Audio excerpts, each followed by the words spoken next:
Hey everyone, and welcome to this special episode of Recovery Stories. My name is Patrick Custer, and I'm so glad that you're here. Really excited to get this episode started, and hope you stick around right after this brief message to kick things off.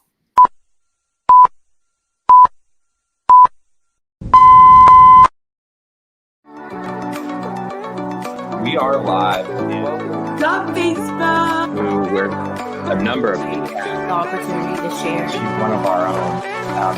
It has been They are like parts to your story that's awesome. You found healing. You found, until I got sober. can't wait for her to share that. Hey, the different aspects of your story and what awesome. Right.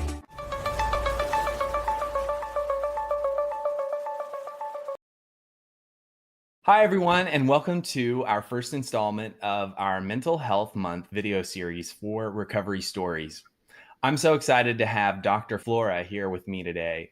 She is the new National Medical Director of Substance Use Disorder for Promises Behavioral Health, and is specifically overseeing the treatment at our new PATH program locations. So today I want to dig into the details of PATH and how Dr. Flora is truly innovating the program we offer and her own story that got her to her role here today. Dr. Flora, welcome to Rooted. Thank you, Patrick. Thank you for having me today. Absolutely. So glad that you're here. So I know you've been with Promises since December, but I already can't imagine a time that we didn't have you with us. We're so grateful to have your expertise. And to start things off, can you just share with everyone about your title, what it means to you to be stepping into this kind of role? Sure. As a National Medical Director for Substance Use Disorder, I will be working to opening the PATH programs for Promises. What this means is I will be coordinating with behavioral health and opening the medical side of the PATH program so that we can provide medication for both opiate use disorders and alcohol use disorder. This expands Promises treatment services and allows for medication maintenance. A patient can start with Promises and continue their journey without ever needing to transfer to another provider or facility, and they can now stay with us as long as they need for their entire journey. They will be able to be maintained on medication maintenance for as long as the patient would like or needs. And along the way, if a lapse happens, we can easily transition them back into the behavioral health component. This is a dream job for me, to be able to integrate a program that will allow both mental health and medication treatment all in one. It's just amazing. My journey here was very long to get here.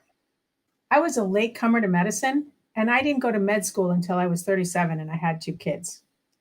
And as an epidemiologist, I wanted to work for the CDC and I needed a medical degree. So I went back to school. While there, I started to recognize the inequities in medicine. I became a family practitioner to take care of what I thought was the most vulnerable patient population. I took care of the homeless, the uninsured, the migrant farm workers. Then one Sunday afternoon, all the docs were called to the hospital for an emergency meeting. I lived in a very small rural town. We had 50,000 catchment in our area. And we were told we had an unusually large number of babies with neonatal abstinence syndrome. We had had 23 babies in a 6-week period, and we only had 500 deliveries a year. Wow. So in our rural area, we recognized we had an opioid epidemic. We were one of the first to start an opioid task force in the country. At this meeting, I realized I needed to do something to help. So I started to work part-time at an outpatient opioid treatment clinic. And the longer I worked there, I found out I had not been working with the most vulnerable and stigmatized population. In my part-time role, I realized they were the most vulnerable and stigmatized population. And I soon realized that no one in the area was stepping up to the plate to provide care or advocate for them. I decided to work solely in addiction. I became full-time. I fell in love with this type of medicine and the treatment of patients with a chronic disease of addiction. And, I looked at it as a family doc. I had a very geriatric population by this time. And I was giving them back maybe a few years of their life. But as an addiction doc, I realized I was giving patients back 30, 40, 50 years of life. So it became my passion. And because I realized that there was no advocates out there, I had to become an advocate to reduce the stigma.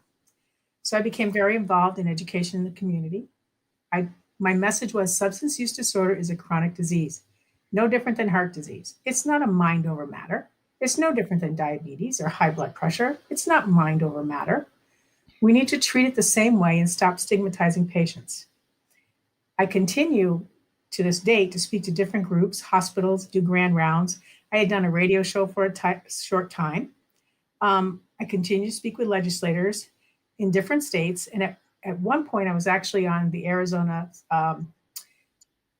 Opioid Committee appointed by Senator Brophy McGee. So this Wow. truly is a dream job and a very, very large passion for me. Wow. Um, your background sounds full of passion and like someone who is continually allowing their heart to guide their steps, which I love. Um, so before we dig into the path, I kind of wanted to ask you about that process of your heart leading you in this direction, because it's clear that's what was going on. Um, can you share with us a story about the early days of your career that gave you your why in the field? Yeah, absolutely. And this one always breaks my heart and actually still haunts me to this day. Um, I had a patient that I was taking care of. He was about 23 years old, and he had to come from an hour away to get treatment because there was just not a lot of access. So his dad had to drive him because he had lost his license. And so he's on his fifth or sixth week of treatment with us, and he is now stable. He's not using any substances at all. He's gotten a job and he's earning money. And he said to me, "Could you please talk to my dad? Because my dad still thinks because I have this substance, I'm taking Suboxone, that I'm still, I'm not okay and I'm not in recovery." And I said, "Sure, bring your dad in." I said, "I'd be happy to speak with him." So he comes in, I introduce myself to this man. I said, "Please have a seat." Absolutely would not sit down. Comes right up into my face, like in my face. I could feel his breath. And he goes, "You're nothing more than a licensed drug dealer." And I said, "Excuse me?" I was so taken aback. I said, "Excuse me?" He goes, "You're nothing more than a licensed drug dealer." And I said, "Why? Because your son's on Suboxone? It's not even a drug that makes anybody high." He goes, he just didn't want to hear anything about it. And I said, "Well, let's sit down. Let me show you the science." I wanted to pull out some PET scans and show him what the brain looks like after using a substance. I wanted to talk to him about dopamine. He said, "I don't want to hear it. I don't care. I can't wait for my son to hurry up and effing die from this so I don't have to Mm. deal with it anymore." His son was sitting in the room. I looked at his face. It made me want to cry. The son left. He left. We never saw him again, the patient again. We tried so hard to find him. It just broke my heart. And it made me realize if a father could say that about his son, what's the rest of the world saying? Yeah. And that's when I realized that, I had to do everything I can to change the perception of this disease. Um, I was really affected for a long time, and actually, I still am. I just breaks my heart that we lost somebody. It does. It does me too. And, I feel like there are echoes of his story throughout the country. It's not isolated. They call it an epidemic because it truly is one. And, I think it's not only in the realm of parents and general society that look at the drug addict this way, but as a recovering person myself, I know in many of the rooms of recovery, as we say, it has been a difficult transition of acceptance, and I think we have a long way to go for people to embrace our brothers and sisters who are coming into the fold of recovery differently than in the past, differently than total, doing total abstinence from the very beginning, and which is, without medication assistance. But what we're seeing, and I think that you can definitely attest to this, and anybody who works in our field, is that we have had an increased spike of deaths, more and more and more, from opioid overdose, and that traditional abstinence only approaches are continually not changing this trajectory. And so you just mentioned and talked about the science behind it and why it's so helpful. I kind of want to get into maybe that a little bit and what we do and why it's helpful in this next part where we're talking about PATH and what we're going into in this new endeavor. So, with the programming that's at PATH, can tell us a little bit first about what PATH stands for. It's an acronym, and who can be helped there. Give us the info, everything that you're excited about with the programs, and I know I'm giving you a lot here, but lastly, I would love for you to touch on what I call the chicken or the egg theory, because while we are focusing this month so heavily on mental health awareness, much of the time it's coupled with substance use disorder. And, you hear from so many different sides of the treatment sector. People talk about, does the trauma or mental health start first and cause the addiction, or vice versa? Is it always one way or the other? And so I'd love if you could speak to that piece as well. Sure. And if I forget, because that was a lot.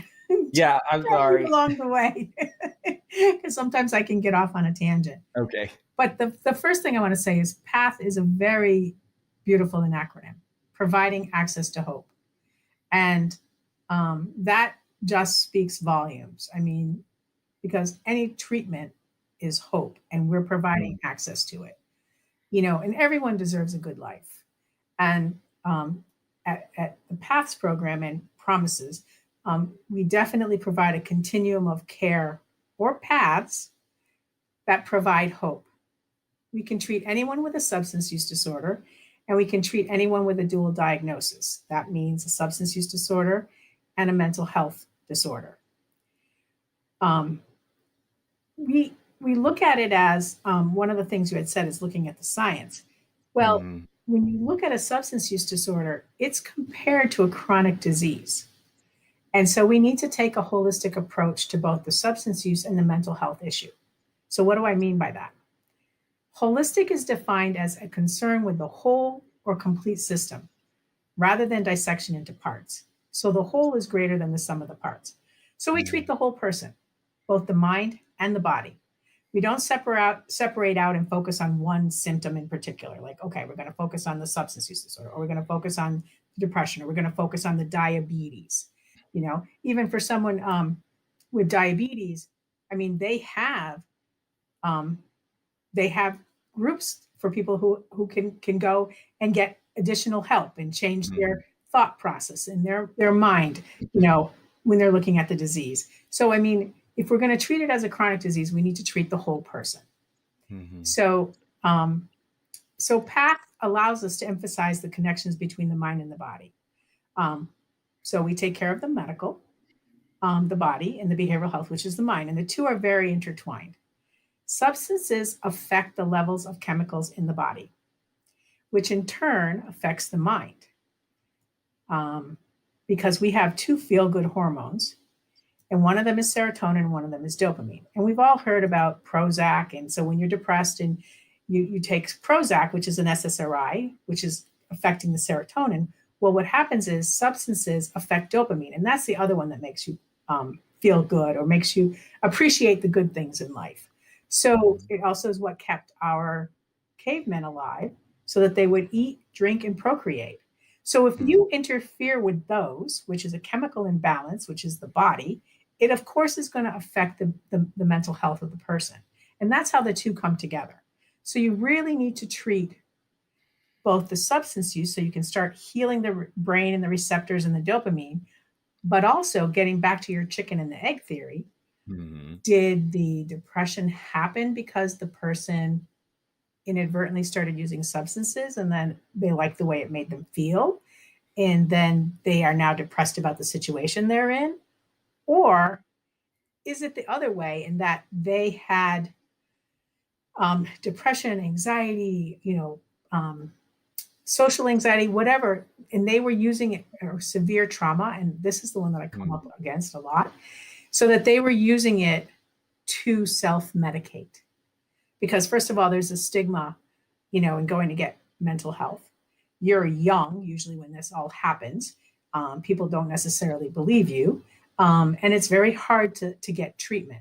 So did which actually came first? I mean, I can tell you stories of after treating someone for 3 or 4 years, we finally get to the root, and they will tell me things that, make me cry. I mean, like I had someone say that they were using, and when they're stable, sometimes the thoughts become the memories are so hard to deal with that it makes them want to relapse. It's a trigger. And the memory is their mom, human trafficking them at the age of 7 or 8 so that they could pay the rent so they could have a roof on their head.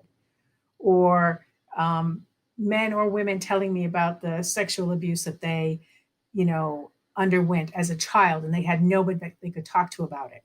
And so this trauma, it has affected them, and they need a break from it. So that what they would do is they would self-medicate with the substances. So if you talk about it, the chicken or the egg, it makes no difference in path. You come there, we stabilize you on medication, and then through the behavioral health component, if whatever happened, because we can treat, a milieu of things, we are able to work through things with you and hopefully heal the whole person, because that's what we're looking to do: heal the whole person, make the mind and the body one in our holistic approach. Did I That makes anything in there? Yeah, no, you absolutely did. And it makes so much sense, the way that you laid it out, because, I know that, my gosh, it's easiest for me to relate things to myself. I know before I got sober, you could have looked at my decision making and behavior patterns, and without knowing that I was drinking, using drugs, it could have looked like everything from bipolar disorder to, depression, anxiety, the full gamut, and so, but I got better and, got off of the substances, and voila, those things tended to wane out. And so it, I can imagine how, if those are underlying, it's really difficult to tease them out if the client can't get sober first. Yeah, because they're self-medicating to forget to feel numb, because that's what I would always hear. I just need to feel numb. Yeah. I just can't. I just need to feel numb and forget for a while. And so that's what, so hopefully that's what our integrated program will be able to do for everybody. We can work at everything together and figure out which came first. Absolutely. Yes.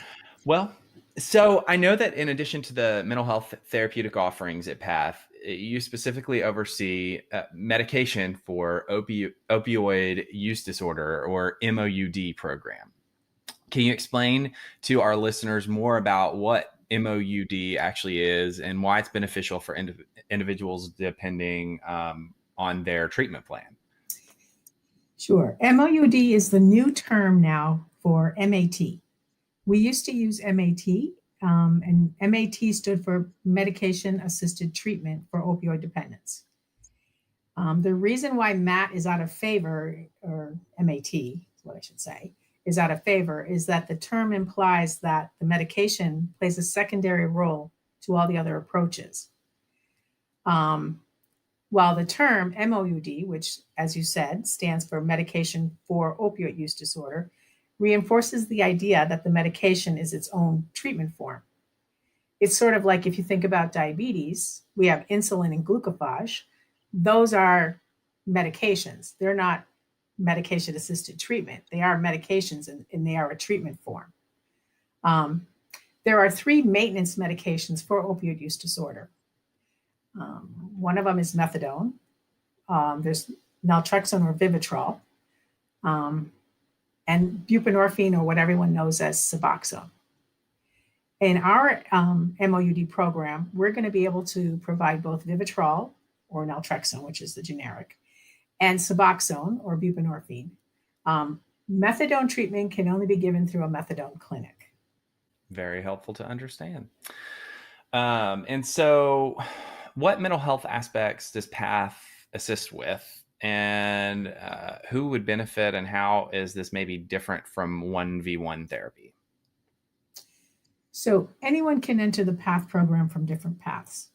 So you can enter from an inpatient stay, or you may decide to try medication stabilization while you're inpatient instead of maybe going a withdrawal management, which is the new term, versus deep.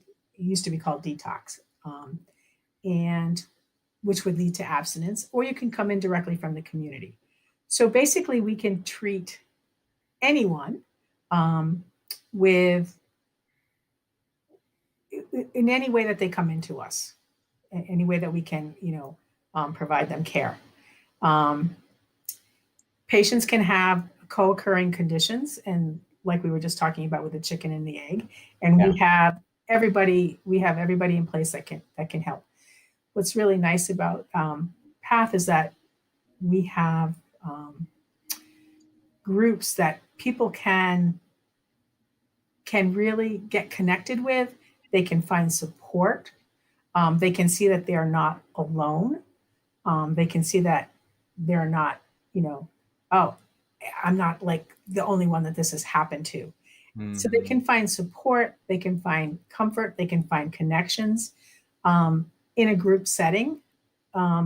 Also, the groups are led by very warm, caring people, and they have great messages, and they focus on a lot of issues. And so people really do well, in a group setting. When someone contacts PATH program for their first visit, if they're coming from the community, have not been affiliated with any of the Promises inpatient facilities, their first visit will depend on their primary reason for coming in.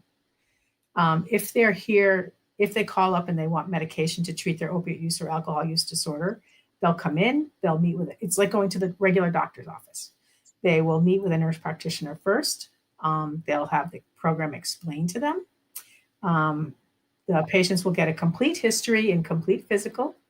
We'll get their past medical history. We'll get their substance use history. We'll get their allergies. It's just like going to a regular doctor's office.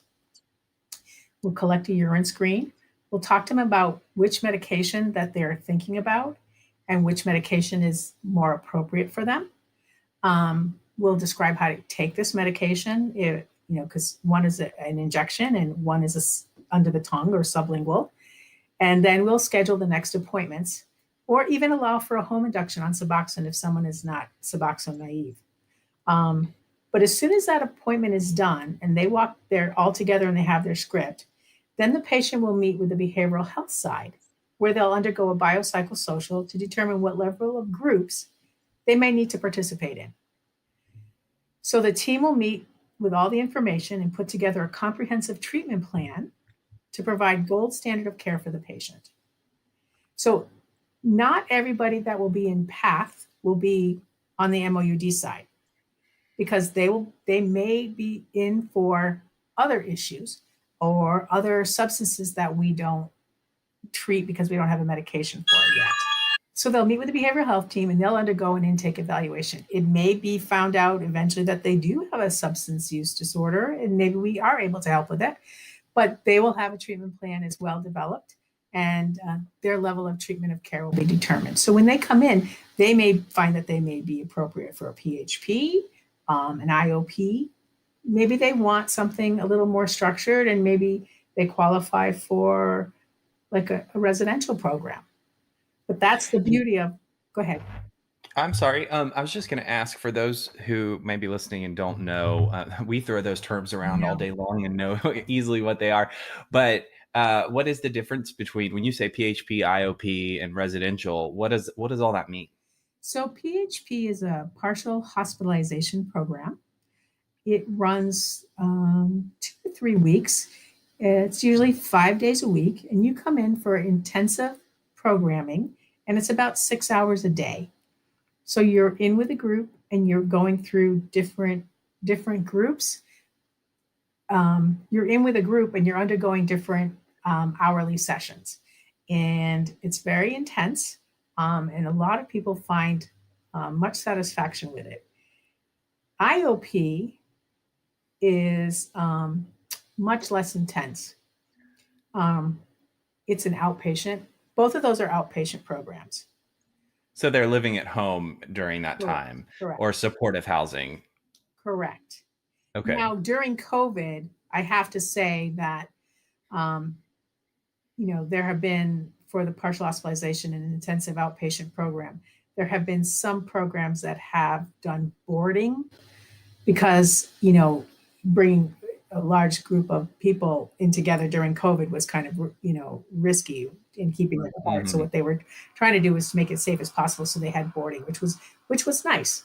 But now that COVID, with the vaccines and everything, it's being able to be opened up a little bit more. Um, or they were doing telehealth that way also for the intensive outpatient, which is the IOP program. Then residential is where you are, where you live in the same place and you're there, and there's a small nursing component that's available, but you are there, you sleep there, you eat there, and you attend the groups that way. And so it's a little bit more structured, and it's a little bit more intense. Interesting. Yeah. So just to reiterate, for if anybody's like, wait, what, a lot of that might sounded kind of similar and you live at one, but you kind of don't live at the other. But I like to look at it for in my brain, I always think about it as your most serious, your most all-encompassing level of care is up here, residential, and then the next one down is PHP, and the next one down is IOP. And with each level that you're going down in the scale, there's more freedom and less control and less hours of programming through the day. Would you say that's right? Absolutely. And it's nice when you do it as the step down like that, because Mm-hmm. you're not all of a sudden like, oh my God, I don't Right. know what to do. I'm not going to see anybody for a day.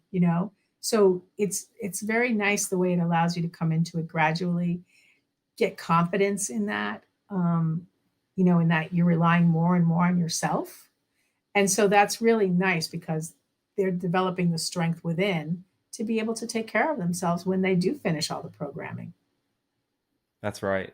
Well, and it's we've really appreciated the ability when insurance and finances allow for somebody to do that and take that trajectory in their recovery stay. But as the times are changing and we're adapting, one of the things, and I think, what we've talked about is this development and path, is that if somebody, comes in and they come to the path location, they get assessed, and, their ability to do a certain level, their ability may only meet being able to do a certain level of care or what have you. And I think one of the cool things that I wanted to highlight here is that it's not just one directional. If somebody comes in and they do IOP with us, we have the opportunity, and the treatment team that you're overseeing there, has the opportunity to regularly see behavior changes and patterns and say, you're you're here and this is great, but I think you really need more. And we can bump them up So it's not just one directional. It doesn't Absolutely. just have to go from residential down. They can go from IOP up to PHP or even up to Mhm. residential, depending on what their experience is and their ability to succeed with the tasks at hand that are involved in the treatment process. Am I right? Absolutely. And it does come to light, just a couple weeks ago, we did have someone go from PHP to residential because it's what they actually needed. So we were Mm-hmm. able to see that, because as they start, you know, trying to be independent and be in recovery at the same time, sometimes they start at a lower level, but they actually may need a higher level of care. And we're able to do that. And the Right. other thing that's really nice about this is, I mean, I've had patients that have been sober 5, 6, 7 years, and all of a sudden they have a lapse. That's And right. so, because I have all the ability now, I can say, hey, listen, I think we need to have a team meeting.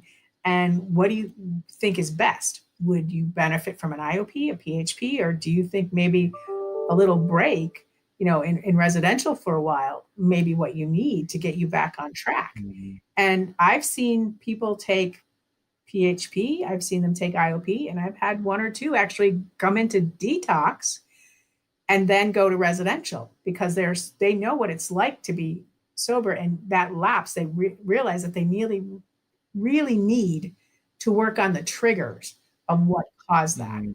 so that they can, because a lapse or a relapse is really a symptom of a chronic disease. It's That's it's no right. different than someone's blood sugar being like 500. You have to treat that symptom, the high blood sugar, just like you would need to treat the lapse. And it's not their fault. Mhm. Yeah. I'd like to take a second right here and just kind of uh, recognize something that I keep hearing in the messaging of how you're talking and share from a recovering person's perspective. Um, I've been sober now for 10 years. And even when I got sober, a very commonplace um, approach to treatment, what we saw was a very almost militant approach. You will do this, of a much harsher approach at the treatment program.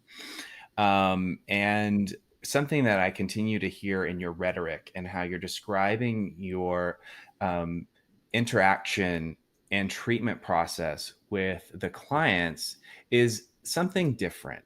It sounds like you're coming from an approach of collaborating with the client and saying, hey, this is what we think is best. Are you willing?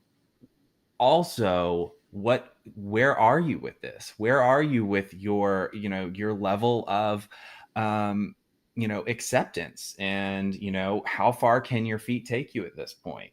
um I think that as we see path roll out, and the way that you're describing the program and the decision making process with the clinical staff, this is something, had I been exposed to back when I first got sober, um, I would have gotten such a sense of peace and comfort from the standpoint of the power differential that happens, with treatment, right? When we have the treatment staff, your therapist and the team making the decisions, it seems like everybody's in charge and telling you what to do because you're a failure and you know you've screwed everything up. And I feel like the message that you're saying is that society has gotten it wrong for a really long time. And it is a disease. And we've got to come together with the addict and make them feel like the human being that they are, suffering from this disease rather than being a failure. Absolutely. I mean, the first thing I do when I meet a patient is, first of all, I say, I am so glad to meet you. Thank you for allowing me to be part of your journey. Because no one ever, no one has ever even said thank you to them for anything, first of all. Second of all, to be to be asked to be part of their life, and they're going to bear their soul and they're going to trust you, is a huge responsibility. Huge. And I would never want to be told what to do. And I always want to do it in partnership. In fact, a lot of times, every now and then, when one of my patients may lapse, I would say to them, all right, let's see, what are we going to do? Where's the trigger? What happened? And I would say to them, you guys, I can't be working on this harder than you are. You got to meet me Yeah. someplace. Let's see, what do you want to do? And I would never tell them what to do. And you're so right, because it's their decision. And I also believe in, progress, not perfection, because as soon as someone Mm.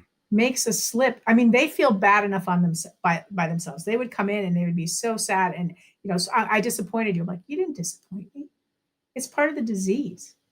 What we need to do is figure out how to work with the symptom that just popped up.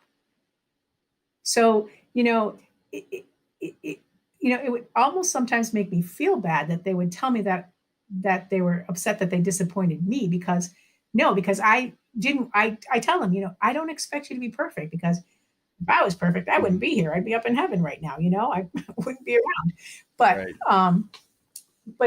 it just really, we would just work slowly. And so they recognized that it was a symptom. They got comfortable with that was a symptom. But most of the time they would say, it's not a disease. I'm an addict. And I'd be like, no, you're a person with a substance use disorder. No different than someone who has the Mm. diabetes. And I would tell them, you're coming in for a chronic disease. But if the symptom would pop up too often, I would say, this is happening quite a bit. So now you're sort of like my person whose blood sugar is like constantly off the charts. We have to figure out what's Yeah. going on. We need to maybe get you into, that's when we would start saying PHP, IOP, maybe you need residential. No different than I would say, okay, someone who is now got a high blood sugar all the time, we would have to do a diet overload. I would have to get them into a dietitian. I would have to get them in maybe to a dietetic diabetes exercise program. I mean, we would have to put Mhm. more treatments treatments involved. Right. So, I mean, I totally get it. And, I like people to come with the ideas for them. I mean, I can just tell you some of my patients that they would, I would say to them, what gives you pleasure, so that when you have a problem, like, what's your hobbies? So, like, I had someone who volunteered to work with one of the animal shelters. And I said, every time you feel like, you're getting on that edge and you're going to lapse, go walk some of the dogs. I had someone who every three weeks would, every time he went to go buy his carton of cigarettes, would go to the same place, and his dealer was there. And I would tell him, let's find a different place for you to buy your cigarettes. So we would manage the symptoms in a way, Yep. that was healthy. A lot of times I would give patients a plant, and I would say, okay, you're now responsible for my plant, you know? And they would come in and they would report how the plant was doing.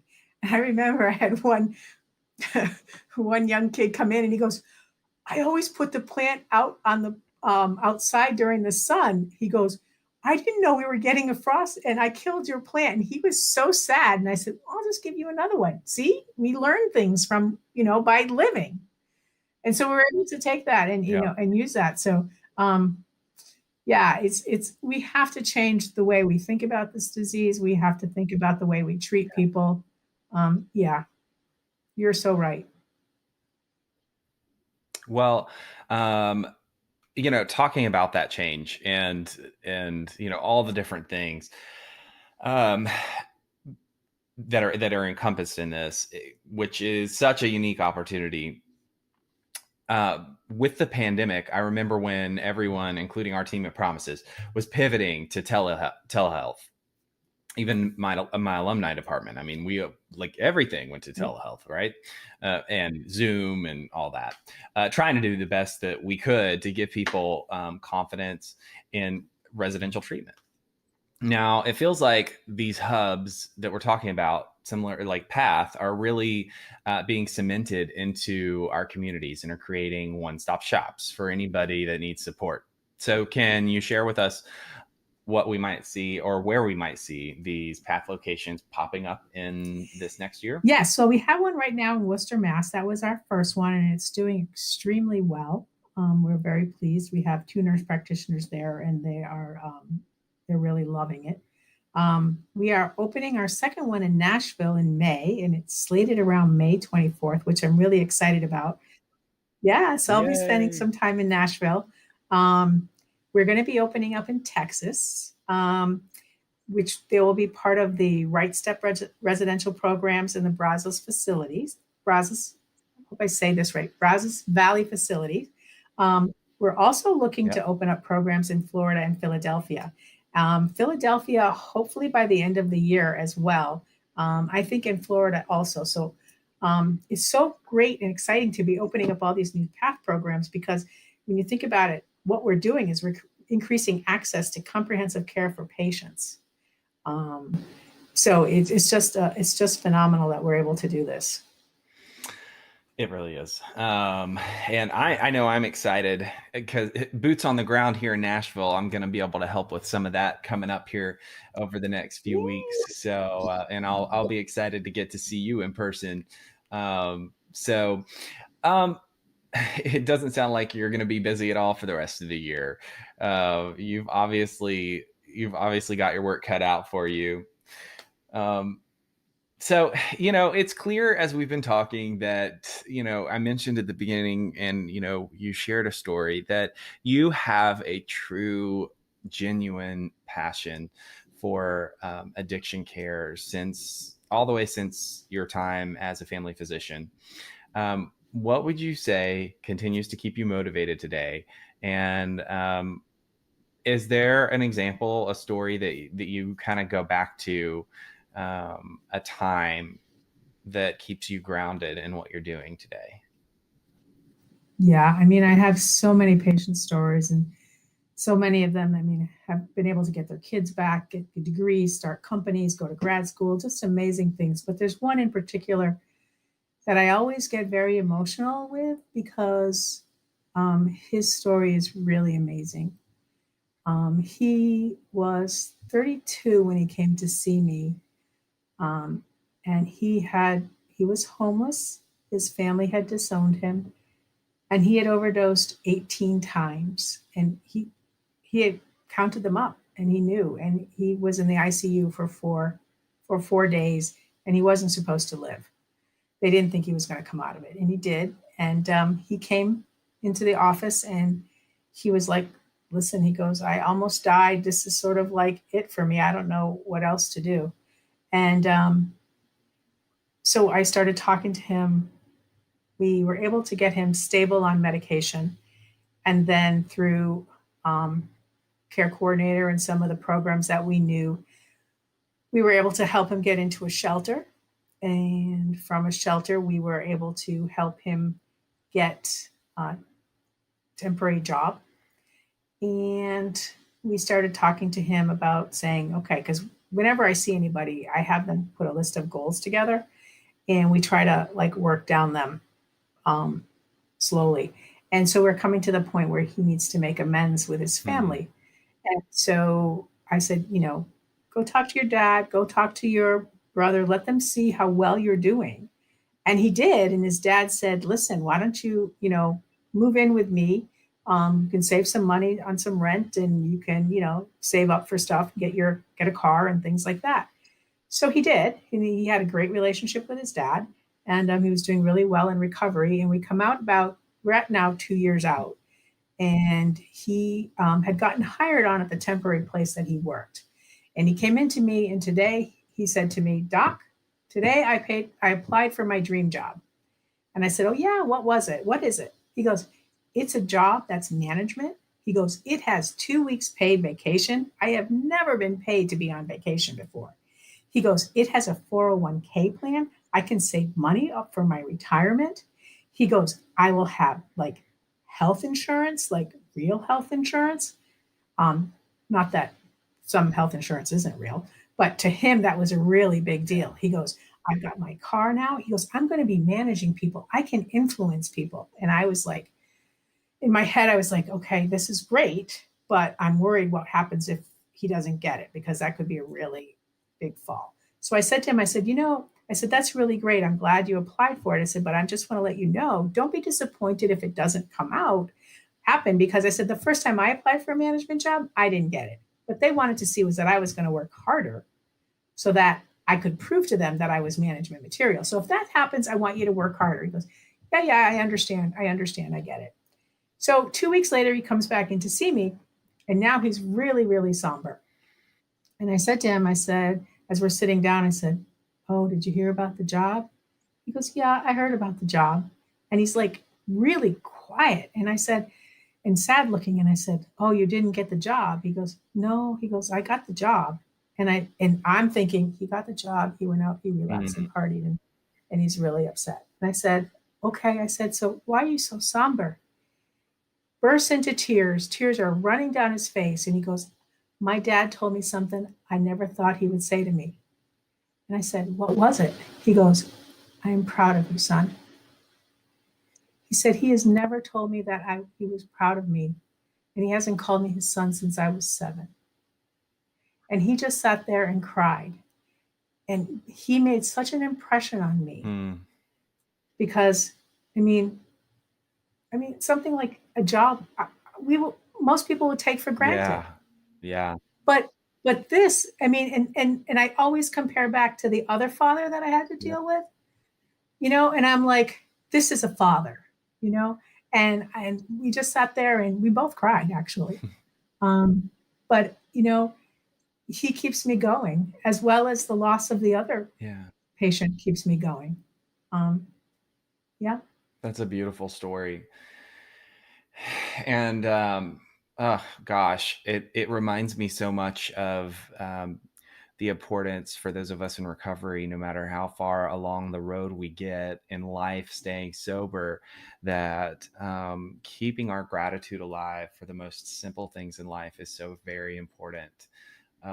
Because I remember even in the early days, when I had first gotten sober, just having a simple job and having my basic needs met, there was such gratitude alive for that. And I think that now, as working in the realm of treatment that I do, and getting to watch the alumni thrive and flourish, it is so very meaningful when we get to see that piece unfold in the lives of our clients, where where everything comes together and they're beginning that you see that light in their eyes, their relationships are mending, and healing is taking place in their lives. I just think that story is a wonderful example of all of those things.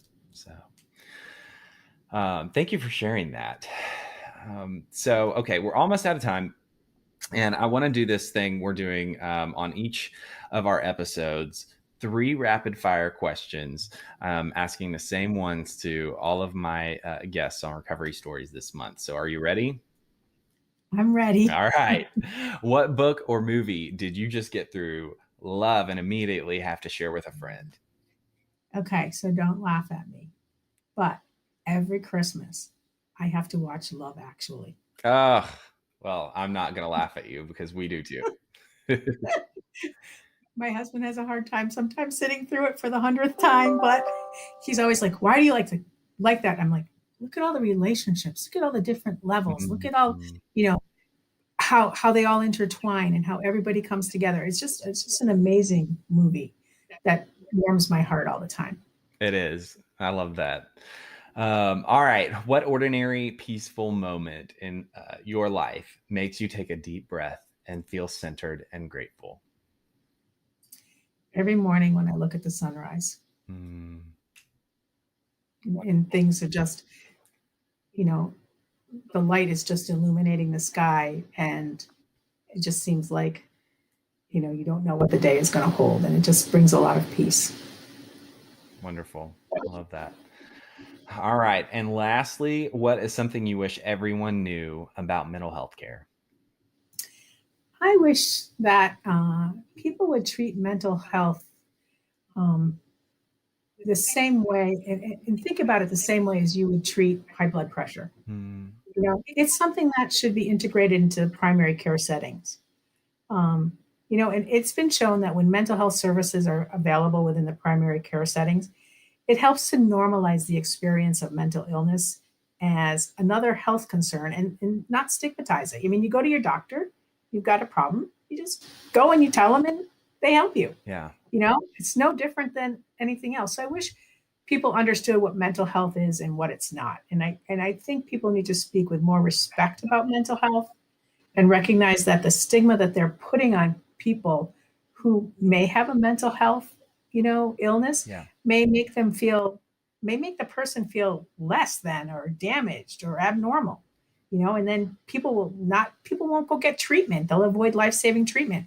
I just watched this thing on the Today Show where this doctor actually committed suicide because she couldn't handle all the stress from the COVID. And she was worried to go out and reach and get treatment because she worried about what it would do to her medical license. Yeah.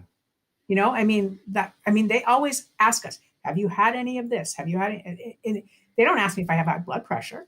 Mhm. It's just they treat it differently.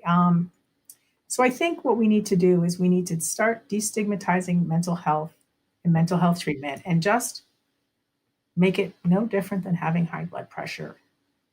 That's right. Well, I'm glad you mentioned that. And I know it's one of the missions I have for this podcast, not just mental health, but to destigmatize, everything when it comes to the various addictions, mental health, trauma, and the family disease. You talk about shame. There's we could do a whole segment on Yeah. family dynamics. And so I think that when it comes down to all of those things, your work is doing a really wonderful job of hammering away at that. And so thank you for what you're doing. I feel like I can speak for all of our Promises family and say that we're so lucky to have you with us and steering the boat in our new endeavors with Path. I can't wait to see all the things that are going to come up with Path over the next year and further.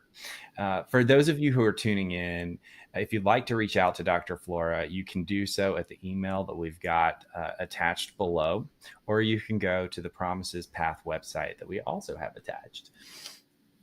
If you would like to see more of these interviews on recovery stories, you can find all of them on our Facebook page, which is oh gosh, I just drew a blank. It's at Rooted Promises on Facebook, and it is also at Rooted Promises on our YouTube channel. So thank you again, Dr. Flora, and thanks everyone here for watching. And I want to close out with the last thing I always like to say that is very important to my heart in connecting with all of you watching.